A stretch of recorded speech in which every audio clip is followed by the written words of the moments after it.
Brutal reality is that we know the difference by now between good habits and bad habits. We know that reading is better than scrolling, that whole foods, home cooked meals are better than processed junk, that going out and exercising is better than sitting in playing video games, watching TV series. But why don't we seem to have control over our own habits then, if we know which ones are good and which ones are bad? So I'll explain it using two lenses. And the first is time, the second is dopamine. So the first one being time is the simpler one. Basically, time is finite. There's only a certain amount of hours in the day. And when you do the bad habits, you are taking time away from doing the good ones. It's that simple. And the struggle today is that the bad habits like scrolling and watching TV series, they're now made in a way where you can feasibly spend the whole day just doing those things. Like you can scroll for hours on end, you can binge watch TV series. These are relatively new things. Like it wasn't always like that. Like these didn't exist at one point. So there wasn't even the option to do that. But now there is, and you can just, a whole day can just slip by bashing a video game. So then when you do spend all the time doing that, then obviously there's no time left for the good habits. So you bash a video game for 5 hours, like when are you going to read? Like maybe you might still have some time, but it becomes more difficult basically. So they occupy each other's time. The bad habits will occupy the good habits' time. The second reason is to do with dopamine and the brain's reward system. So the bad habits, they give you dopamine up front. It's instant gratification. It feels better in the moment. Whereas the good habits, they are low dopamine habits, which don't feel as good. So reading, studying, these sorts of things, you won't see the results of that for years, perhaps. I'll give you an example. So it took me years to become a qualified accountant, but if I had to pick one individual study session, I had sessions where I felt dumber after doing the studying, like it wasn't helping at all. But it still led to the result in the end. So that's what I mean by delayed gratification, is that it doesn't feel good in the moment. It can even feel bad in the moment, but then it leads to something good. Whereas when you've got something like a TV series or video games, they gratify you in the moment. Like you get the results as you do them. So it basically reinforces the message in your brain that this is a good activity, like you get reward by doing this. And it just encourages you to do more of it. So now we've established the core of the issue, the time and the dopamine management. But then what's the solution to that? And I'll be honest, it's a difficult one. You can make a system for it to pull you away from the bad habits and enforce good ones. But then there's also the human element of willpower and purpose, which can't really be factored into a system because we are humans at the end of the day. So let's start with the system itself. It's called load, taper, transfer. And loading, the first step, is essentially pushing the bad habit to the end of the day or to later in the day. And the idea behind that is to essentially leave your core productive hours untouched so you can focus on your work, your studies, whatever you need to be doing during the day. And in that sense, you're also restricting your time as well, because by pushing the bad habit to later in the day, there's less hours left before you need to go to bed eventually. So in that sense, you're already cutting down the time allocated to them, but now you're also leaving a good solid block where free from distraction. And to help you do that, like to help you load the bad habit to the end of the day, you can just use pure willpower, knowing that whatever you've got to be working on is more pressing, but you can also add friction to the bad habit. So if you're constantly scrolling on your phone, you just leave it in another room or you turn it off or whatever. And there are different ways you can add friction to habits, add friction to bad habits.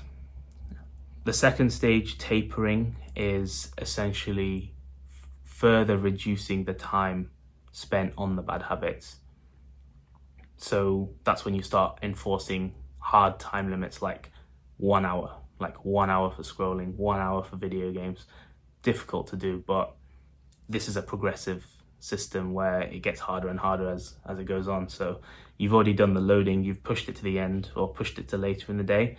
Now you actually start cutting down the time you give to it. kind of like weaning off a drug that you're addicted to.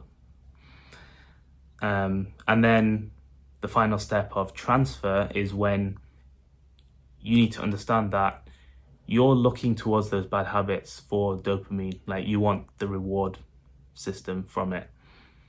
So you need to start shifting your dopamine consumption away from the bad habits and taking it from the good habits instead. So that's the most difficult part of this system, where essentially what I'm saying is you need to value the dopamine from reading instead of scrolling. You need to value the dopamine from exercising instead of binging TV series and video games. And that part is the hardest and can only be done once you've already basically taken shots at your bad habits by loading them and tapering them down in terms of how much time you give to them. This final step is then how you basically switch out. It's an exchange where you're exchanging the bad habits for good habits. I cover this system in much more detail in my books. I'm just giving you a summary version here. I mentioned earlier how systems alone won't save you, because you are a human and you will need some underlying purpose to fuel your willpower to take away the bad habits and do the good ones instead. Essentially a reason why doing the good habits will serve you in the long run. And what that essentially means is that you'll need to do well with your studies, your career, your business, whatever it is that you're supposed to be working on, needs to outweigh the benefits of the instant gratification. So that's something that you need to figure out yourself through introspection. And it's part of my whole movement of like, you need quiet, because the issue is that you have so much distraction now that you don't have the clarity, you don't have the opportunity to essentially think for yourself, like what you want out of life, what your purpose is, because you're constantly stuck on this cycle of consumption. So it's all well and good setting up a system to pull you away from the bad habits and enforce good ones, but that needs to be fueled by an underlying purpose. So alongside doing this, you do need to also spend time setting your goals and understanding what you want out of life, what your purpose is going to be for the next, short term and long term. They need to be done side by side. Otherwise, this sort of system will not hold up. If you've got no reason to be doing all the good habits, you will just default back to the bad ones. It's your default state, essentially. It's what you know, it's what you're comfortable with. If you don't decide what to do with your time, it will be decided for you. I made a video on this actually. It was called They Want You Purposeless. And one of the key points I made was that if you don't set your own purpose, you don't set your own goals, you become a perfect consumer for the streaming services, the video games, the social media companies, because you have nothing else to do, you have nothing else to work towards. So you will just automatically fill your time with these distractions instead. And those companies behind the social medias, the streaming services, they literally hire behavioral scientists to essentially hack your brain and figure out how to keep you on the platform for as long as possible. This is a real thing. The value of your purpose, what you're working towards, has to outweigh the benefits of these instant gratification activities.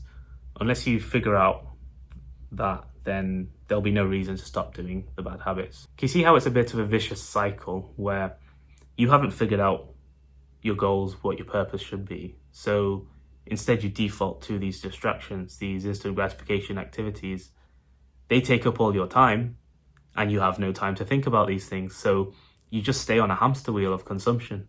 So just talking about that right now has made me think. I said about how the system won't hold up if you don't set your purpose beforehand or set your goals beforehand. But honestly, if you're stuck on the hamster wheel, I say just force the system first. Like, force a system to break out, give yourself some clarity so you can set the purpose, the goals and things like that. Just to get out of that cycle of consumption. So yeah, definitely just apply the system first and then set your purpose goals, and that will be the fuel for why you should continue the good habits and not go back to the bad ones. It is tough, guys. Like, these distractions are amazing. Like, if you had to objectively rate them, you'd be like, this is like these video games, the way scrolling works, it's amazing. Another handy thing you can do is that when you've got two activities, rate them on a dopamine scale, like which one's higher, which one's lower. So for example, scrolling, high dopamine, reading, low dopamine. Try to pick the lower one every time, because if you pick the lower ones, your dopamine baseline will lower over time, so that if you keep to the lower dopamine activities, you will actually get fulfillment from them the same way that you got from scrolling and video games and whatnot. The issue is that you become desensitized when you're exposed to more of it. So overall, if you can stick to the habits like reading instead of scrolling, gym instead of excessive video games and TV series binging, over time you will get the same level of enjoyment from the low dopamine activities, because you're just not exposed to the high ones anymore. Very difficult, I know, but that's just one thing. Another way to look at it, like just score them in your head and always try to pick the lower dopamine activity. And guys, this is difficult, I understand. I even wrote about how I didn't read a book for 10 years because there was just no reason to. And because there's just so much distraction and other things you could be doing with your time that seem more fulfilling in the moment, like scrolling social media. It's like if you scroll social media before bed, that is a high dopamine activity. Reading does not compete in, like, your brain does not see the same value in reading because it takes weeks to finish a book, and you've got to slowly build up through like getting to know the characters, the build up of the story, and then finally the climax of the book. The whole process takes weeks, but now when you're scrolling, you can get a reel which gives you a whole story in 30 seconds or less. Like that's the way the creators make the videos now, because they understand that attention spans are short, so they need to deliver you a full story start to finish in 30 seconds or less. It doesn't compete. Like these two things can't compete with each other, so that's why you have to kill the bad habit so then the good one can take its place. And that's the difficult part, and that's why you can set systems for them like load, taper, transfer, and then also work on the fact that you got to set your own goals and understand what your own purpose should be. So yeah, I hope this helps. I know it turned into a bit of a ramble at the end, but if I had to summarize it, the reason why you can't do good habits is because of time and dopamine. And the way to solve it is through systems to break away, and then also your own purpose, fulfillment, and goal setting. Goodbye.